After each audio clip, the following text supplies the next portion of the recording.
मिरु खौसेथि बर' सुबुं आफादा मोनसे खामानि मावनो जों सिगांदों जे खना खनला थानाय गासैबो बर'फोरनि गेजेराव जोंनि जि साननाय आरो जोंनि जि मावनां बे मावनां हाबाफोरखौ जों लानानै थांनो नागिरदों।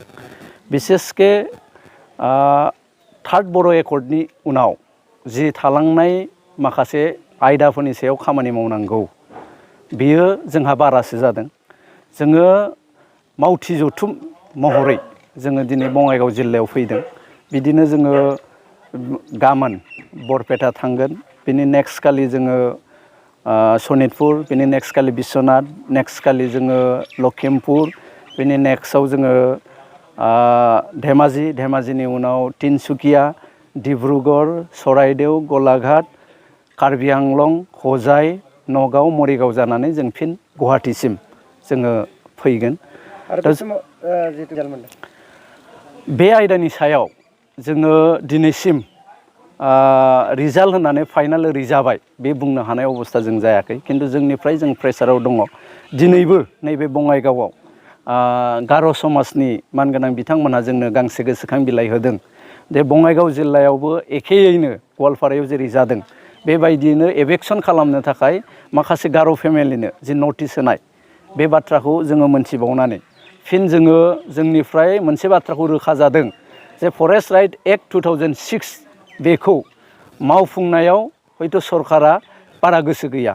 जोङो सरकारखौ फिन बुंबावगोन जे नोंथांमोनहा थाबैनो बे हाबाफारिखौ मावनानै फोजोबनाया मोजां, नङाबा गाबोन समफोर नोंथांमोननि बेरेखायै जुदि रायजो राजाया गसंनांगौ जायोबा दा बिनि दाया खिन्थु जोंनियाव थानाय नङा, सरकारनियावनो बिनि दाया थागोन।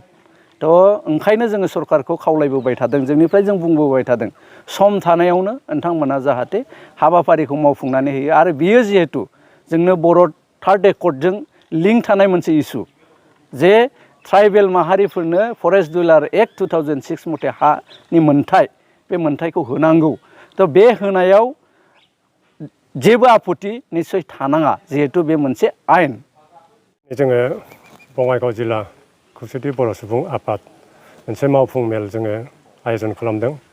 आरो बे मावफुं मेलाव जोंनि खौसेथि बर' सुबुं आफादनि मिरु आफाद, बिथां आफादगिरि, नेहाथारि, बोसोनगिरि आरो बिथांमोनखौ जोंनि गेजेराव लेंहरदों। दा बे जोंना उद्देस्यआ जादों मा, जोंनि नैबे खौसेथि बर' सुबुं आफादनि बङाइगाव जिल्ला जोंना बर्तमान जिथा जों आल'सना खालामदों।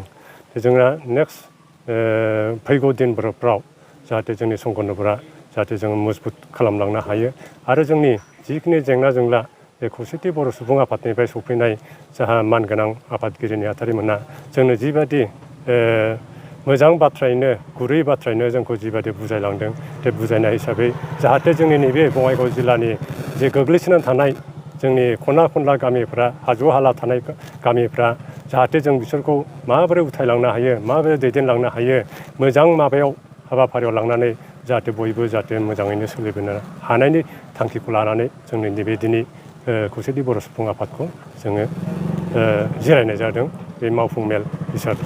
माबायदि मोनदों बे मावफुं मेलखौ दिनै सावरायनो मोननानै?